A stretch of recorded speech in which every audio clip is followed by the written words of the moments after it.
क्योंकि हमने हमारे जीवन में कठिन का ही चयन किए हैं। हम सरल पे राजी नहीं होते। हम जब भी राजी होते हैं तो कठिनाई पे राजी होते हैं। हम जब भी राजी होते हैं तो विशेष पर राजी होते हैं। सहज और सरल पर हम राजी नहीं हो पाते। हमारा मन विशेष की ओर जाते हैं। प्यारे संत समाज, हम जित और यही हमारे गुरु शरणागत में बाधा है। आप अपने अंदर से पूछिए, आप अपने अंदर से पूछिए, परीक्षण कीजिए। ये अंतिम सत्र का वचन है, बड़ा ध्यान पूर्वक सुनना। और गुरुवाणी का सार गर्भित सूत्र है निचोड़।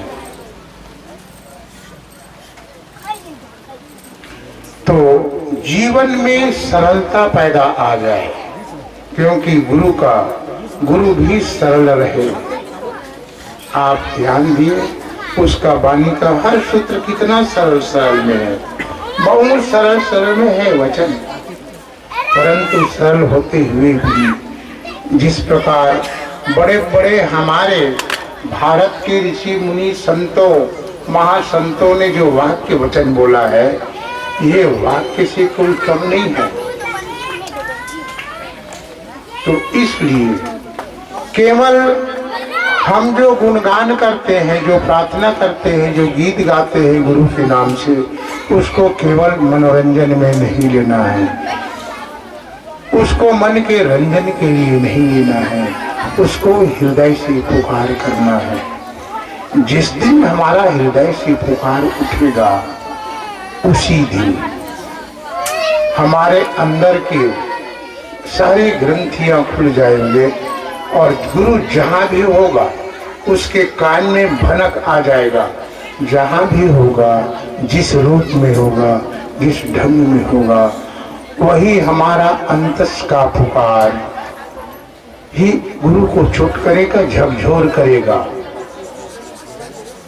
और जब हम मन से कंठ तक ही बोलेंगे, कंठ तक ही उद्गार होगा, और किसी को सुनाने की दृष्टि से अगर सुनाएंगे तो वो तो समाज और व्यक्तियों तक सीमित रहेगा, गुरु के पास नहीं जाएगा। जब भी हम कीर्तन करते हैं, जब भी भजन करते हैं, तो गुरु के ही लिए किया जाए, गुरु को ही सुनाना है। हम गुरु को सुनाएंगे तो गुरु कुछ कर सकते हैं, कि गुरु के ऊपर भरोसा है, गुरु के ऊपर विश्वास है, गुरु के प्रति श्रद्धा है। तो अपनी श्रद्धा, अपनी विश्वास, अपनी भरोसा को अपने परम गुरु परम पूजनी में उस भाव को समर्पित कर देना है। यही भजन है। तो प्यारे संत समाज, ये हमेशा ध्यान में रहे। जब भी आप भजन में डूबते हैं तो ये महसूस करना कि हे सदगुरु बाबा, मैं अपने भाव को भजन के रूप से, गीत के रूप में मैं आपको समर्पित करता हूँ। और सहृदय से मेरा ये पुकार है। ये भाव रख करके जब आप जैसे भी हो सरलता रूप से, सहजता रूप से अगर उसको गुणगान करेंगे तो वह आप में वह ऊर्जा और पावर बनके समस्त भूमंडल में आपका ध्वनि फैल जाएगा। और जहां भी रहे वह ध्वनि गुरु के कानों तक सुनाई देगा। जैसे आज मोबाइल है, हम यहाँ बोलते हैं और ये हमारे ध्वनि वायु के तरंगों से तरंगित होकर के उसी नंबर, जिस नंबर में हम डायल किए रहते, उसी नंबर में वो ध्वनि प्रसारित होता है, चाहे हजारों कोष में क्यों ना हो। वैसे हमारे अंदर में हृदय का पुकार का ध्वनि गुरु के पास वायुमंडल के माध्यम से जाकर प्रतिध्वनित करेगा उसको। ये ध्यान रखना। तो सबसे पहला तो ये सोचना है कि मैं मानव हूं, उसके अतिरिक्त और कुछ नहीं। मूल में मैं मानव हूं और मानव में मानवता होना चाहिए। मानवता का मतलब है एक मानव से दूसरा मानव से व्यवहार कैसे किया जाए। ये नहीं सोचना है कि मैं तो व्यवहार करता हूँ, वो अगले मुझसे दूर व्यवहार करता है कि मैं कैसे करूं, उससे भी मैं दूर व्यवहार करूं क्या। हम गुरु घासीदास बाबा के शिष्य हैं। मैं गुरु के अमृतवाणी के वचनों का कदर करता हूं, मैं समझूंगा। मैं बाबा का शिष्य होने के नाते मैं आपसे दुर्व्यवहार नहीं कर सकता। मैं आपको आदर और सम्मान करता हूं। जितना हो, अगर सहयोग की जरूरत हो तो सहयोग करूंगा। ये उनसे बोलो तो कितने बार आपसे दुर्व्यवहार करेगा? 2 बार, 3 बार, चौथा बार आपसे माफी मांगेंगे और कहेंगे धन्य है आपके सोच को, धन्य है आपके विचार को। वो नर्वस होकर के आपके चरणों में गिर जाएगा, क्योंकि हमेशा सत्य का विजय होता है। तकलीफ जरूर पाता है, कभी कभी परेशान जरूर होता है, परंतु हार उसका नहीं होता, बदनाम उसका नहीं होता। अंततः सत्य में विजय होता है। इसलिए प्यारे संतों, गुरु के वाक्यों पर अटल भरोसा करिए, विश्वास करिए। किसी के प्रभाव में प्रभावित होकर के उतावलापना ना आइए। ये हमको नीच कहते हैं, छोटे कहते हैं, भेदभाव मानते हैं, छुआछूत मानते हैं। क्यों ना हम उसको छुआछूत माने? क्यों ना इससे भेद करें? क्या इससे हम कम आए क्या? फिर बाबा के सूत्र से वंचित हो गए तो वो अपनी अज्ञानता, अपनी अहंकारता के कारण से कह रहे हैं, और तुम उसकी प्रतिक्रिया को देखकर वैसी ही प्रतिक्रिया करोगे तो वो जैसा था वैसा तुम भी हो गए। फिर तुमने बाबा ने जो उपदेश दिया था सूत्र, उस सूत्र का क्या होगा? वो 1 बार नहीं, 2 बार नहीं, वो आपके शरणागत होगा। एक समय की घटना है, पुराना इतिहास है। कैसे? अगर नम्रता में इतना ताकत है, सहजता में इतना ताकत है कि तुम, और प्रेम में इतना ताकत है कि तुम प्रेम की रस्सी से विश्व को बांध सकते हो, इतना ताकत है। सहजता और सरलता में इतना ताकत है कि तुम बड़े बड़े बलशाली, बड़े बड़े शक्तिशाली को तुम झुका सकते हो। इतना बड़ा हथियार हमें गुरु घासीदास बाबा जी ने दिया है। आप सफर करके देखो, आप प्रयोग करके देखो, और थोड़ा समय आप सहन करके देखो उनका परिणाम जीवन में क्या घटता है। तो हम सब्र नहीं कर पाते। उनकी उतावलापन से प्रभावित होकर के हम उतावलापन आ जाते हैं और कहते हैं क्या तुमसे हम कमी है? फिर जो हाल माधव का तो हाल उद्धव का हो गया। फिर एक ही स्टेज में रह गए। और गुरु जो परम स्टेज का सूत्र दिया था, दिव्य जीवन जीने का सूत्र दिया था, अखंडता का सूत्र दिया था, वो खंड खंड में फिर बट गया। तो हे संत समाज, बहुत छोटे छोटे हमारे गुरुजी ने जितना भी बाह्य आडंबर रहे, बाह्य आडंबर इसीलिए फैलाया गया है कि मानव को कैसे गुलाम बनाया जाए। जो चतुर लोग है, जो चालबाजी लोग है, उन्हीं लोगों के द्वारा बनाया गया बाह्य आडंबर, बाह्य चमत्कार, बाह्य शक्ति का प्रलोभन को देखकर हम प्रलोभित हो जाते हैं और उनके शरणागत होकर के उसके दास स्वीकार कर लेते हैं और उनके अनुरूप चलने लगते हैं। उसके इस सूत्र पर बाबा जी ने बहुत जोरदार खंडन किया और हमारे जो संत समाज है इसको संत का समाज बोला। ध्यान करिए, सतनामी संत समाज। किसी ने अपने वचन में किसी भी समाज को, साहू समाज, तेली समाज, ब्राह्मण समाज, क्षत्रिय समाज को, उनकी धर्म गुरु ने कभी भी संत समाज का उपाधि नहीं दिया है। कभी ध्यान करना, हमारे एक ऐसे दिव्य महान विभूति छत्तीसगढ़ में पैदा हुए जो अपने समाज को, अपने निकट रहने वाले को संत समाज से, उस मानव समूह को संत समाज के नाम से संबोधित किया। हमें गर्व होना चाहिए, हमारे गुरुजी हम मानव, हम सतनामी समाज को सतनामी नाम भी उसने दिया। आवो आवो हो संतो भाई, आवो आवो हो संतो भाई, सब सतनामिहा मिलके मंगल गाने को गा भाई। कितना सुंदर वचन से संबोधन किया संतों ने। ऐसे महान संत की छत्र छाया में बैठे हैं, उनकी गुणगान करते हैं, उनकी प्रतीक, उनके दिए हुए प्रतीकों का सम्मान और कदर और इज्जत कर रहे हैं।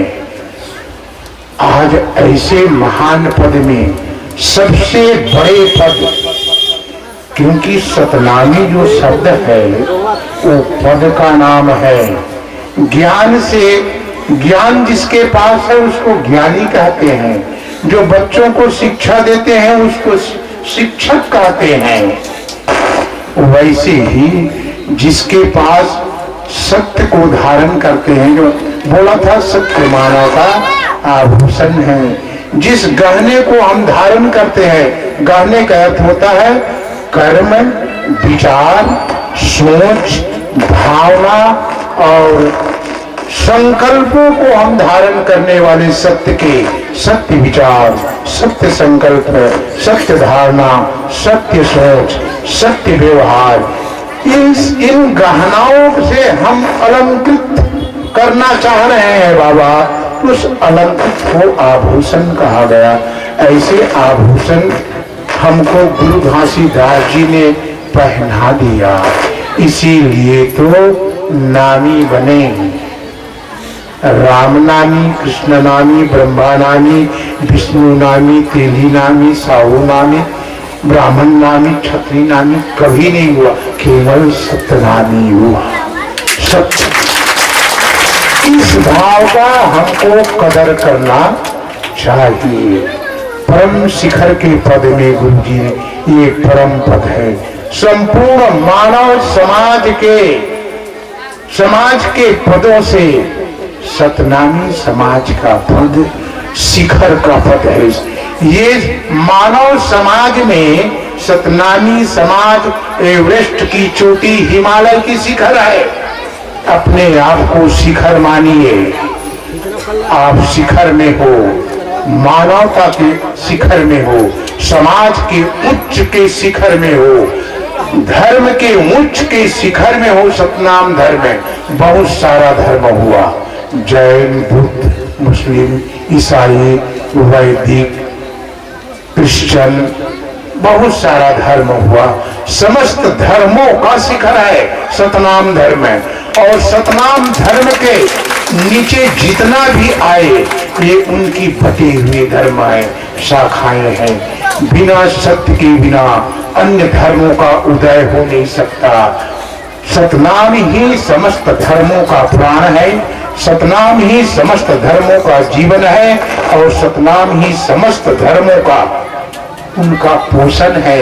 इसलिए हम समस्त धर्मों में सत्य के बिना उसकी जितना भी व्यवस्था टिक नहीं सकता। सत्य का सहारा लेना ही पड़ता है। इसलिए उसने भी लिखा सत्य सनातन धर्म, बोलते हैं सत्य सनातन धर्म, सबसे पहले सत्य है तब इधर सनातन है। तो प्रेमी संत समाज स्वाभिमान गौरव, हमारे प्रिय जी ने कहा स्वाभिमान में जियो, हमारा धर्म शिखर का धर्म है। इन्हीं से समस्त धर्मों का उदय हुआ है और जिस दिन पतन होगा तो सतनाम धर्म में सत विलय हो जाएगा और वहां से जब निखरेगा तो अलग अलग धाराओं में वही सतनाम धर्म आगे चल के बटना शुरू हो जाएगा मत पंथ संप्रदाय में। तो ये शिखर है, आप लोग इसका कदर करिए, इज्जत करिए, सम्मान करिए और गौरव कीजिए। उनसे लड़ना बिल्कुल नहीं। आप समझ जाना कि लड़ते कौन लोग हैं, जो कमजोर लोग हैं वही लड़ते हैं, शक्तिशाली लोग लड़ते नहीं हैं। प्रदर्शन कौन करते हैं, जो कमजोर लोग हैं वही प्रदर्शन करते हैं। दिखावा कौन करते हैं, जो कमजोर लोग हैं वही दिखावा करते हैं। जो कुरूप रहेगा वही तो अपना स्वरूप बनाने का कोशिश करेगा ना, है? जो निर्धन रहेगा वही धनवान होने का प्रयत्न करेगा ना, जो रोगी होगा वही निरोग होने का काम करेगा ना। सतनामी समाज स्वस्थ समाज है, सतनामी समाज धनी समाज है, सतनामी समाज ज्ञानी समाज है, सतनामी समाज रूपवान समाज है, सतनामी समाज गुणवान समाज है। इसलिए उसको प्रदर्शन करने की कोई जरूरत नहीं है। सारी शक्ति, हर प्रदर्शन कमजोर हीन दीन के कारण होता है। कभी किसी वस्तु का देखे टीवी में वो प्रसारण करते हैं, क्यों करते हैं? विज्ञापन उसका कमजोर, जो सबल है विज्ञापन करने की उसको जरूरत नहीं है तो विज्ञापन करते हैं ताकि मेरा विज्ञापन के आधार में आकर के मेरे माल को खरीदे। और जिसका माल वास्तविक में शक्तिदायक और वजनदार है, विज्ञापन की जरूरत नहीं है उसको। तो प्यारी ही समाज, हमारा विज्ञापन की जरूरत नहीं है।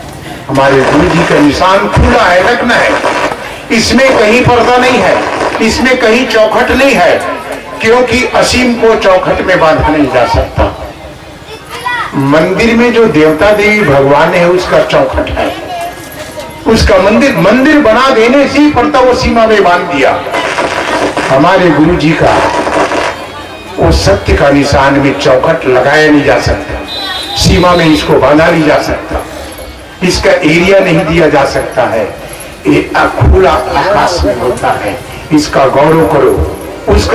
उसका जो शक्तिशाली जो देव है, पूज्य है, वो किसी दायरे में, किसी जेल खाने में बंद है, ताला लगा है। इसमें कौन ताला लगा के बताएगा? यहाँ ताला नहीं लगता, न लगाया नहीं जा सकता, ये सदा आसमान में खुला हुआ है, क्योंकि इसमें चौखट नहीं है। चौखट में बांधा नहीं जा सकता, एरिया में बांधा नहीं जा सकता, दायरे में बांधा नहीं जा सकता।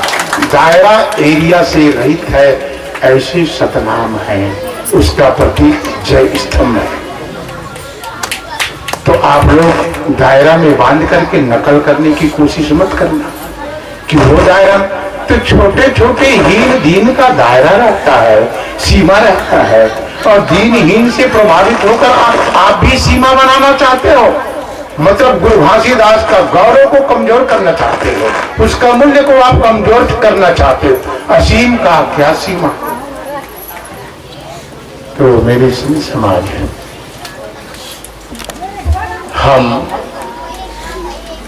हम में जो छोटे छोटे सीमाएं हैं, और उस सीमाएं इस कारण आ गया जबकि हम असीम में थे। असीम अभी भी है, और गुरु जी का हर वाणी असीमता की ओर ले जा रहा है, किसी खंडों के ऊपर नहीं ले रहा है। इसीलिए इस वाणी का नाम अमृत वाणी नाम रखा। अमृत का मतलब होता है किसी सीमा और दायरे से रहित वाणी, अखंड वाणी, अखंड विचार, अखंड धारणा। ऐसे वाणी का नाम अमृत वाणी है, क्योंकि वो मर नहीं सकता। अखंड कभी मरता है? देखे हो, आकाश का कहीं सीमा है, कहीं दायरा है? और आकाश का कभी नाश होते देखे? आकाश में कभी परिवर्तन होते देखे? आकाश में कभी बदलते देखे? वो ज्यों का त्यों है। ये पृथ्वी बदल सकता है, परिवर्तन हो सकता है, अभी समतल है, गड्ढा हो जाएगा, ये खाई बन सकता है, इसका खोदाई हो सकता है। आप आकाश को खोद सकते हो, आकाश को और ऊंचा और समतल बना सकते हो। ये असीम ठीक आकाशवत बाबा गुरु घासीदास का निशान है, और उसका हम पुजारी हैं, उसके हम मानने वाले हैं। अखंड है, सतनामी भी अखंड है, उसका विचार अखंड है, उसका सोच अखंड है, उसका दायरा अखंड है, उसका शक्ति अखंड है, उसका प्रेम अखंड है, उसका सेवा अखंड है। इतना महान शक्ति का भंडार में भरने वाला मालिक होकर के हम गुलामी करते हैं अन्य। ऐसा आप भुलायो आप में, बंधे आप ही आप, और जो तू जाको तू ढूंढत फिरत सुहाया आप। हम भूल गए अपने गुरु के द्रव्य को, हम भूल गए अपने गुरु के वाणी को, हम भूल गए गुरु के दिए हुए महान शक्ति को, और भिखारीपना बन गए हैं। और इस भिखारीपना को हटाने के लिए हमारे गुरु घासीदास ने 42 सूत्र दिए, ये भिखारीपना को हटाने के लिए है। और ये सूत्र कहीं, इस सूत्र के आधार में बोला गया है कि कहीं